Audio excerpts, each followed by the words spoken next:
Good evening, everyone. Good evening. How's everybody doing? Great. Better? Better now? How about you?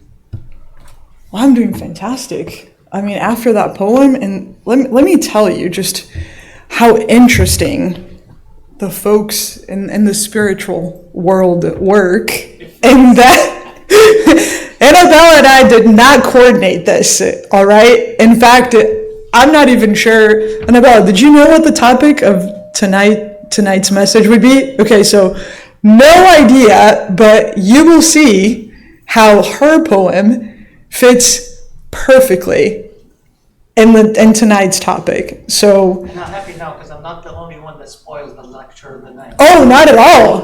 That was a great little seed into what we were going to talk about today. So that's perfect. And it's funny how that stuff happens very, very often when it's not something like that. It's us opening a book to read a message at random when we're doing the gospel at home. Sure enough, it fits right in with whatever topic we're going through, that week or that day. And so just proof that they're always looking out and, doing whatever they can there to support us in whatever moment that we're going through. So for tonight's topic, I want us to start with a super quick activity. You all in? Yes. Yeah? Okay, we're going to go for a quick lap around the building. I'm just kidding. We're not going to have to move. I know. I saw y'all rethinking that decision very quickly there. So, I want to ask, what do y'all see? Rabbit? Duck? I see both. Now I see a rabbit, but I saw that. Does somebody only see a rabbit? Or does everybody just see both now because they heard it? Yeah. Everybody sees both. Okay, I got one more. What about this one? What do we see? Dog with a bone. Dog with a bone? Does everybody see a dog with a bone? Do we see nothing else? Ooh. No? Here I thought it was a unanimous decision on dog with a bone. Oh, wow. That's amazing. And it's kind of interesting that once you see both, it's very difficult to unsee what you originally thought, right? And so why are we talking about this? Because very similar to when we talk about happiness, it can oftentimes bring different perspectives, different points of view, right? Depending on the moment that we're living through within our lives, or even the people that we talk to. People might define happiness very differently. And so although this is just a silly little activity, right, it proves that before we can really start to talk about the pursuit of happiness, we probably need to define it a little bit or know what it is that we're looking for. So if I had to ask you all, what does happiness look like as maybe how it's portrayed in society? What comes to mind with how society portrays happiness?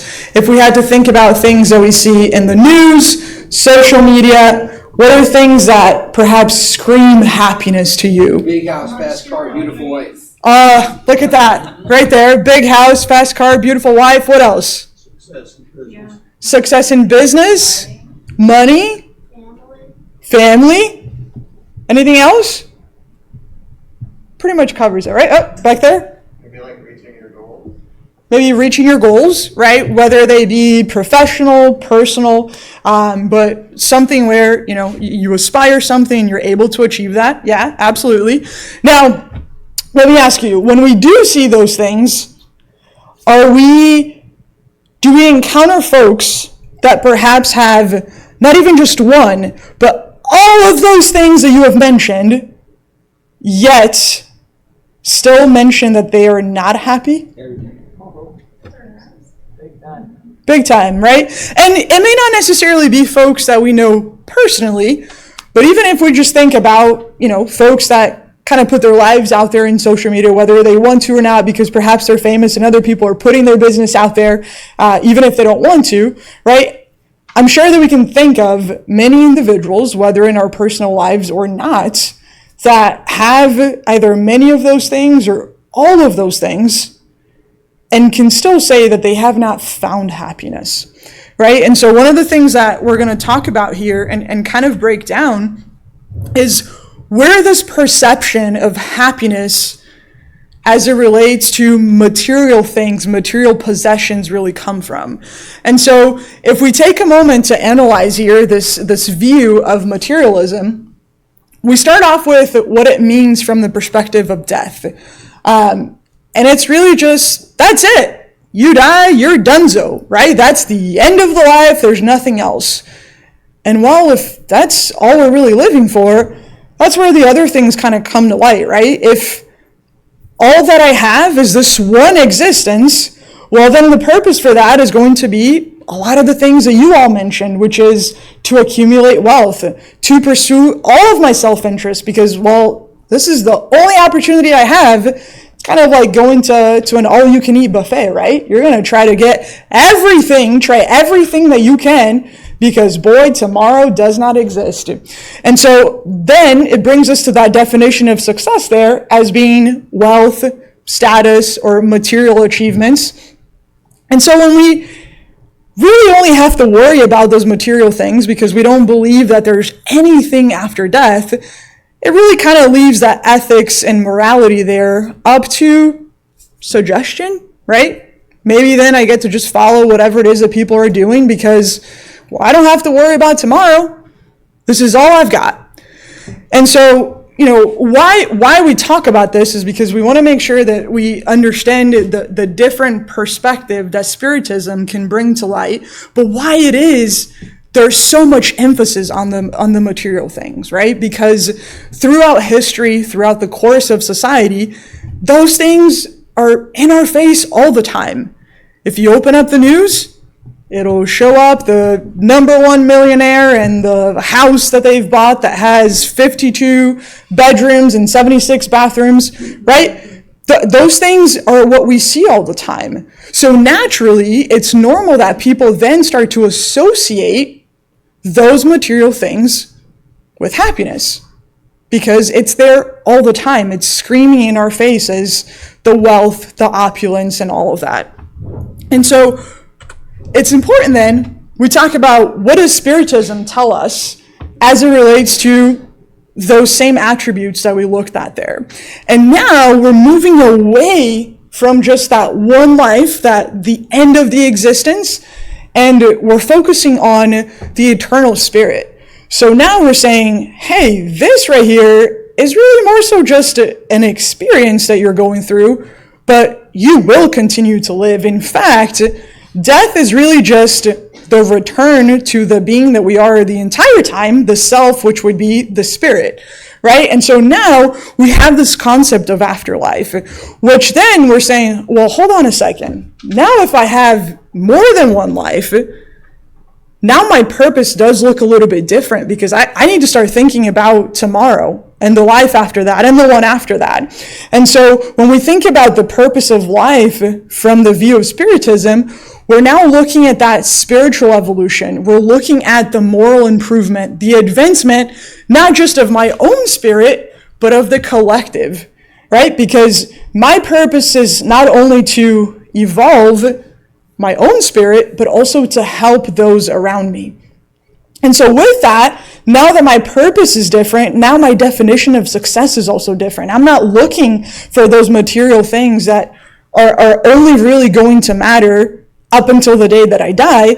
I'm looking at my full existence. I'm looking way ahead towards the future, and now I'm defining success from the standpoint of having moral integrity, focusing on that personal growth, and again, helping others, right? And in order to do that, we also see that ethics and morality piece there also changes, because now once again I'm focusing on the universal principles. I'm focusing on things like love, like compassion, right? So it does change that perspective there, because what we're identifying here is we're saying, hey, we're focusing on the existence of the Spirit, the plurality of the soul, meaning many, many lives that we're going to have there, as well as there's a component here of cause and effect, right? Because if I'm going to have different lives, I'm also going to be responsible for the choices that I've made in each of those lives. And so when we carry on with this here in the Spirits book, Allan Kardec asked the question to the spirits that basically said, hey, can people enjoy complete happiness while on earth? And what do y'all think? No? Yeah, maybe. Let me ask you, that's what I was going to say. If we take out the complete piece there, might change perspective a little bit, right? Because complete is like that trip to Disney World. We're expecting to have that nice little Mickey Mouse shaped ice cream, eat all the food around the world, the weather's perfect, no worries, and the reality is no lines. Yes, no lines. Absolutely no lines. You know what's funny? So I have a friend that we were chatting amongst a couple of friends, and he said, sometimes people think that being incarnated here on earth is going to be just like going to Disney, and they think that they don't realize is that it's really just the Disney ride, meaning you wait for hours to then have that 2-minute experience. And if you think about it, that's really what it is. So when you're going on that 2-minute ride, do you want to just sit there and, be bored, close your eyes, take a nap? No, you want to make the most out of it, right? You want to make sure that you live it up, you enjoy it, but that you make the most out of those 2.5, maybe 3 hours that you waited in line. And that's exactly what we're talking about here with being here on earth, right? We've waited so long to get the opportunity to come back, and we want to make sure that we're making the most out of it by focusing on all of those attributes that we had mentioned there. So yeah, if we were to take out the complete out of here, right, it'd probably be yes, and we're definitely going to touch on that relative happiness there. But in this question here, we're focusing on whether is it possible to achieve complete happiness, and the answer that the spirits gave us was, well, no, because life has been given to them as either a trial or an expiation. It is up to them to mitigate their misfortunes and be as happy as possible while on earth. Right? So there's definitely still a possibility to be happy. It's just our perspective of what happiness really means is what's going to play into this. And now, this may seem like bad news, or, oh man, like we can't achieve complete happiness. But if you think about it, this is actually great news. And here's why. We can finally stop chasing the thing that is unattainable. We can stop chasing what feels like it's just our shadow, because we understand that it's not possible during our time here. But the other key piece there, it's while we're here on earth. We're not saying that as spirits we can't achieve complete happiness. We're saying that during our time here, because again, the time here, right, the opportunity is for us to learn, is for us to go through those trials, which will eventually lead to that growth, to that development, to the point that we can have that complete happiness, but that it does look very different from what we view as happiness here on earth. And so if we go further, chapter 5 in the Gospel according to Spiritism, there's a section under the Spirit's teaching there that says, happiness is not of this world. Indeed, neither wealth, power, nor even the flower of youth are the essential conditions for happiness. I would say even more.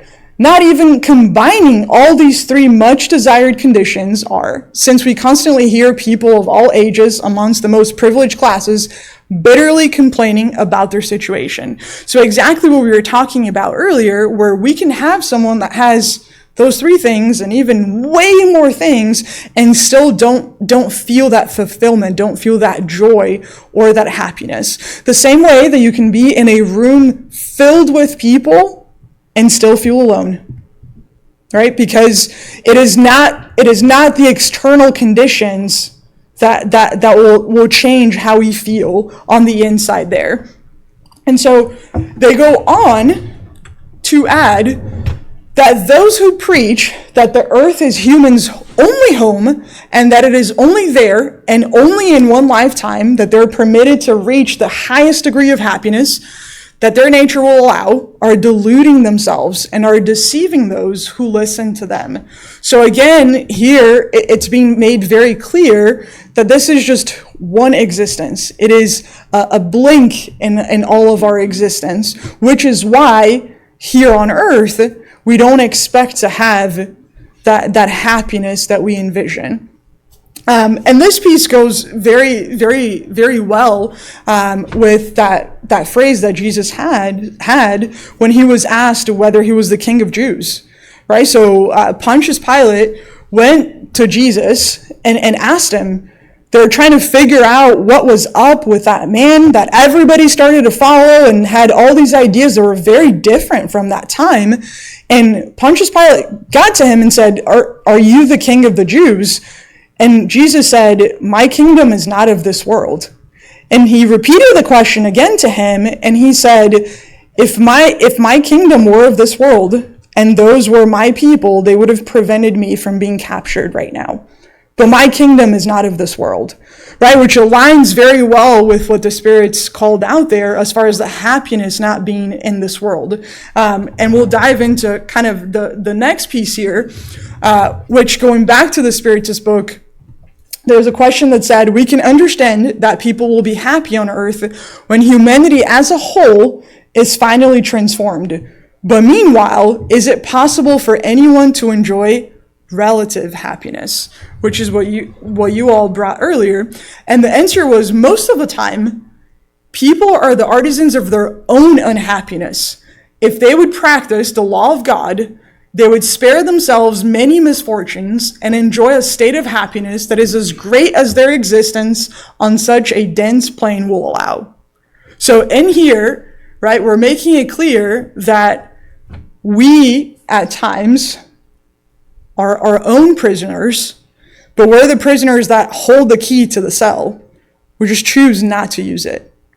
Right? We're given the means, we're given the information, we're given all of the resources to still achieve that level of happiness that is possible here on earth, but we cause our own misfortunes there. And they go on to add this other piece and say, those who have a sufficient understanding of their future destiny do not see their corporeal existence as anything more than a quick journey. It's like a momentary stopover at a dreadful end. They easily console themselves regarding a few passing annoyances on a journey that will lead them to a better situation to the degree that they've prepared themselves for it.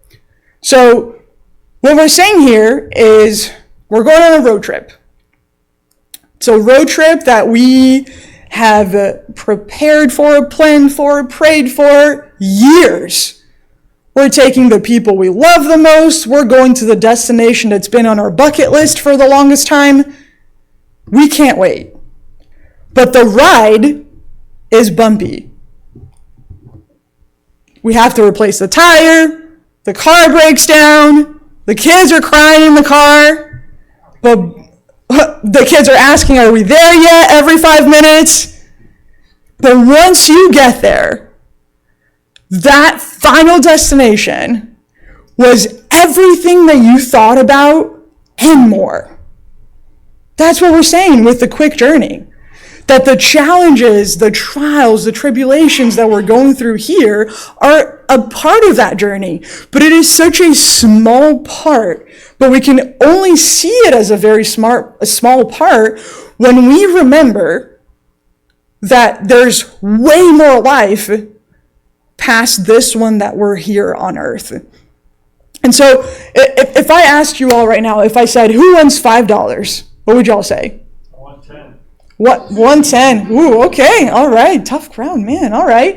Now, if I said, you know what? I could either give you $10 right now, or we could all meet again in a year, and I could give you $10 million. What would y'all say? Oh, we're all gonna wait. Hold on a second, huh? Where do you live? Where do I live?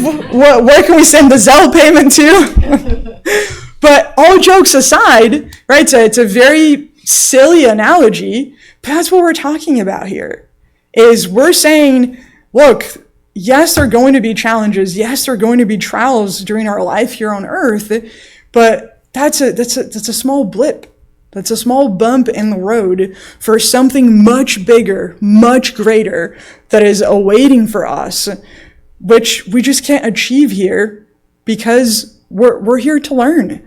We're here to get to the point where we can start to experience that level of happiness that we can't even comprehend at this current point in time. And so when we carry on, there's this section in chapter 5 in the Gospel according to Spiritism. That's the section that talks about the folks who are blessed, right? So part of this is in Matthew, is in Lucas.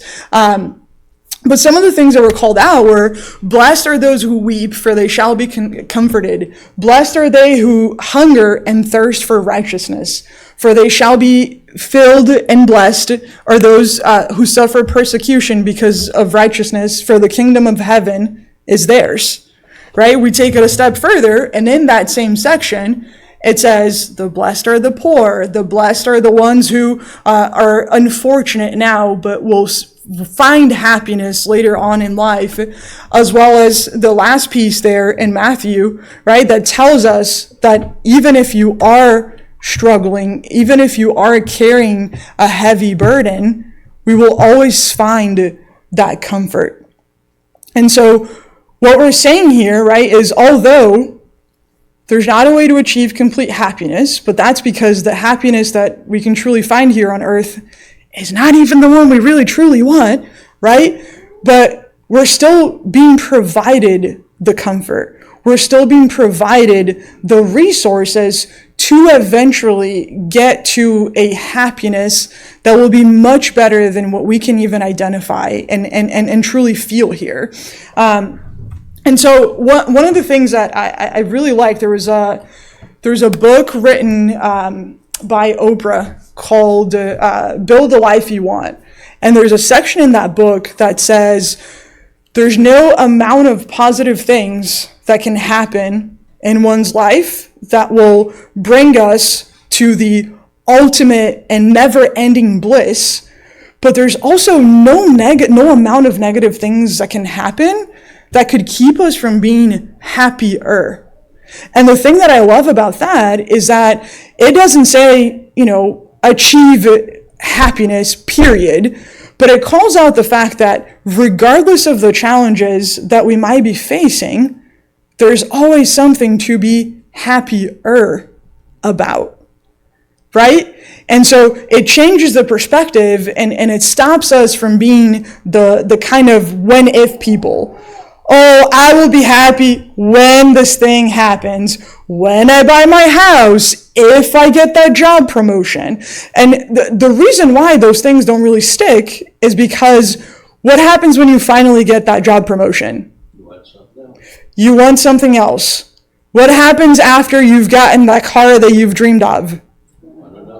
Another one comes out, right? So the goalpost continues to get moved further and further. And there's actually quite a bit of scientific research that talks about a person's level of happiness, if they're rating it on a 1 to 10 scale, related to the built-up anticipation from when you're about to reach a goal, the moment that you do, and how that very quickly dissipates just mere days immediately after, right? So again, just speaks to how the fact that the material possessions may provide that momentary joy, so to speak, but it doesn't provide that complete happiness that we've been talking about here. So I have one more activity for us to do. And if I could ask a huge favor, oh, how did you know? Jump the hoops. No, I'm kidding. If I could ask for a huge favor to just dim the lights a little bit, because I know in this video, it's a little, thank you, Tim and Valdo, thank you. So here's the activity. And if you've seen this video before, don't give away the answer. But here's what I want you to do. Y'all see this person? That person's gonna jump several times. I want you all to count individually in your minds how many times that person jumps. Y'all ready? Yeah. All right.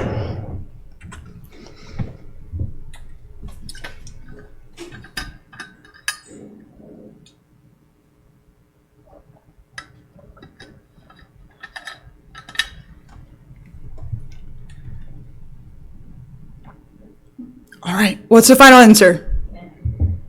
10? 10? 11? Any other answers out there? 32, 25? Okay, so we feel good about 10 and 11. Now, did anybody notice anything unusual? I noticed things, so I'm not gonna. Okay, so you can plead the fifth. We won't call him Peter. Did anybody else notice anything unusual about this video? Yes. I mean, I saw something. What did you see? Was it a spirit? Might have been an ape. Oh, it might have been an ape. Is that what you saw, Peter? An ape or a gorilla? Did anybody else see that? Okay, a couple of hands. Anybody else? Did somebody not see the gorilla? There was a gorilla? A few hands, maybe.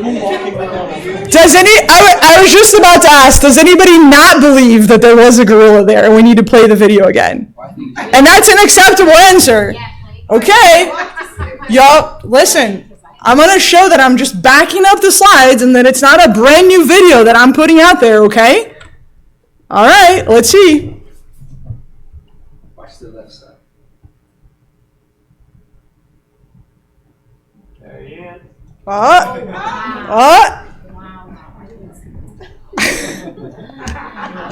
Is the moral focus. So, yeah, that's what I was going to ask. Perfect. Why do we feel like we didn't see it?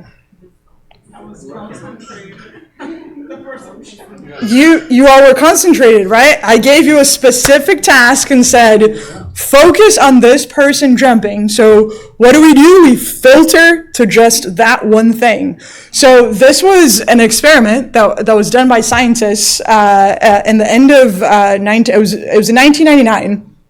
And the idea of this, right, and kind of how it relates to some of the things that we're talking about, is that there's a lot of research that showcases how our minds will focus on the specific thing that we know, care about, or perhaps even get told to focus on.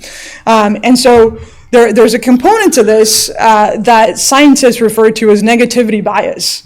And it talks about how our minds can naturally focus on the negative things that are happening. And a part of this has to do with evolutionary patterns where in the very early stages, we had to be alert all the time for predators and threats. And so naturally, our minds gravitated towards focusing on that negative piece there. And then in addition to that, there's kind of a second component to this that scientists refer to as inattentional blindness. And what that is really our lack of ability of seeing something that's exactly in front of us only because we're focusing on something else. So it's kind of that concept of when another door closes, another one opens, but we are siloed looking at the one door that just closed, and we cannot seem to look at the other opportunities that are out there, right? And so with everything that we're talking about, the point is, yes, there are going to be challenges. Yes, there are going to be trials, but it doesn't mean that we can't live happier lives today. It doesn't mean that there's not going to be something that we can be grateful for, something else that we can focus on to appreciate everything that we have. And there's this quote by Albert Einstein that I really like, that he says, a calm and modest life brings more happiness than the pursuit of success combined with constant restlessness. And so what we're really saying here, right, is turning off that autopilot. How often are we just focused on the next thing? We read a book and we need to figure out, how many pages did I read today? Oh man, it was only 30. Tomorrow, got to go for 45. Or you finish a series and immediately you've got to start something else. Or you feel the need to be productive and, I just have to listen to this meeting. Let me knock out a quick run on the treadmill real quick because I got to be doing all the things all the time. And that's not to say that seeking productivity is a bad thing. It's not to say that, there aren't going to be goals that we set for ourselves, but what we're saying here is that there's good reason to take that moment and just pause. When was the last time that we walked outside and appreciated the sunset or the sunrise or smelled the outside immediately after the rain? Right? There's just so many things that oftentimes, because we are on autopilot, we don't stop to appreciate. My mom and I usually walk the dog in the morning on a path that's about 3 miles. It's about 1.5 miles each way, and it goes through a bunch of different neighborhoods. There's a bunch of trees, and I cannot tell you the amount of times that we have taken that same exact path and noticed different plants that had been there for a very long time, because oftentimes we're so focused on, cool, we got to go, we got to get back, got to get breakfast set up, whatever kind of the day-to-day rush of things really is. And yes, it's a part of society, that's a part of living and being incarnated here on earth, but it is important that we're taking that moment to appreciate the little things in life, to make that connection. I was joking with a friend from work the other day. We were talking about weekend plans, and she said, Lucy, what are you doing this weekend? And I said, if it all goes according to plan, absolutely nothing. And she thought it was the craziest thing. And I said, sometimes you kind of just need that break, right? Otherwise, you go back to work to get a break from the weekend. And that's the craziest thing. Sure, it's great to spend time with family, friends, and to be productive and do a lot of things. But sometimes we just need that moment to reset, to reconnect, to come back to that reminder that this right here is a temporary stay here on earth, and that we need to care for ourselves, and we need to take that moment to be able to take a step back and to reset. Which kind of goes really well with this phrase from Matthew here that says, do not accumulate treasures on the earth, where rust and worms corrupt them, and where thieves and bury and steal them, but create treasures in heaven, where neither rust nor worms corrupt, for wherever your treasure is, there is your heart also. And in this section of the gospel, there is a message from a spirit that was a queen here on earth. And she starts to tell a little bit of her perspective when she arrived back at the spiritual world. And I want to call out some of the things that she said. She said, who better than me to understand the words that we were talking about with my kingdom not being of this world? She said, what of my earthly kingdom did I even bring back here with me? Absolutely nothing. And to make the lesson even worse, it didn't even bring with me, it didn't even accompany me to the tomb. When I got back, there were human beings that I had deemed quite small and whom I had despised because they were not of noble blood. Oh, wow. How I then understood the bareness of the honors and the grandeurs that I so eagerly sought out on earth. And this is the key piece here. This is the $1 million advice that she left us. She said, in order to prepare oneself for a place in this kingdom, self-denial, humility, charity in all its heavenly forms, and benevolence toward all are required. You're not asked who you were or what position you occupied, but what good you did and what tears you wiped.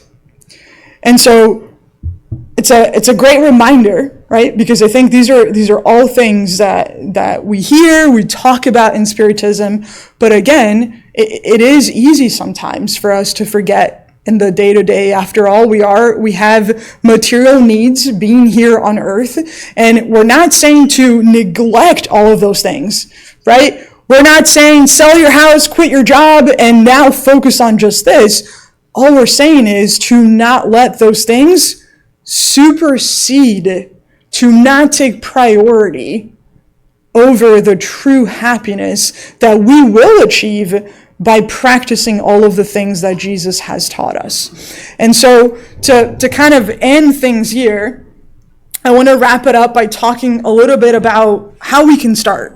Right? Because it's cool to talk about all these things. It's great to know that these are milestones that we should look for and goals that we should have.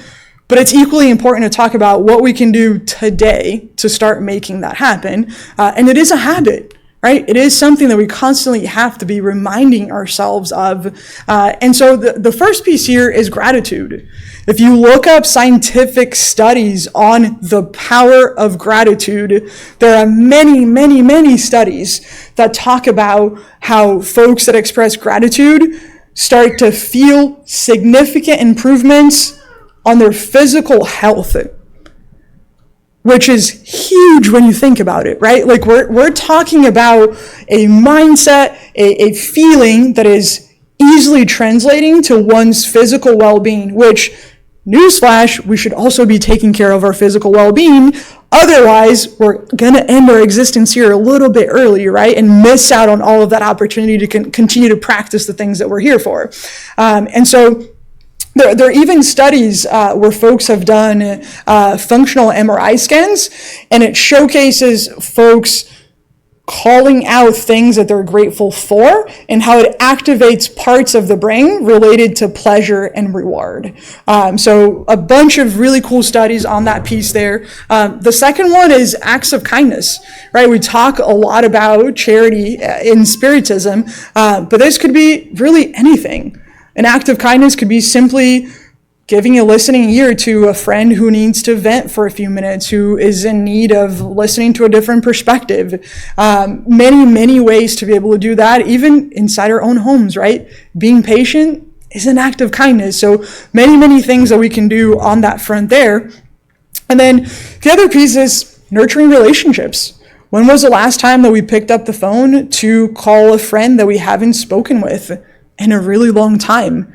Right? Checked in on a family member or somebody that we knew that had been going through a challenging situation. As humans on the physical, but also on the spiritual side, we were bred we were made to function, to live in society. And a big part of that is having healthy relationships.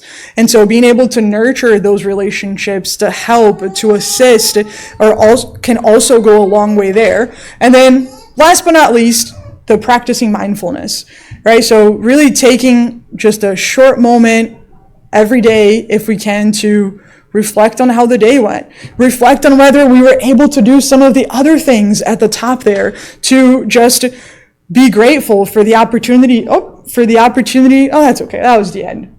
All good. But really just taking the moment to be grateful to be here. There are so many spirits waiting in line to come back here. And we're here right now, having the opportunity to practice all of those plans and all of those things that while we were in the spiritual world, we said, you know what, I'm going to do this one thing. I'm going to overcome this one challenge. We're here right now, right this second. So taking that moment to just really focus and remind ourselves that we are eternal spirits, that we are here for a short period of time, but that we're going to do our very best each and every single day, so that little by little, as we live through that relative happiness, it will eventually lead us to that eternal happiness, to that happiness that Jesus has shown us is possible. It just isn't a part of it being here on earth. But that when we do get there, it'll be a million times better than what we could even potentially have imagined here. Thank you very much.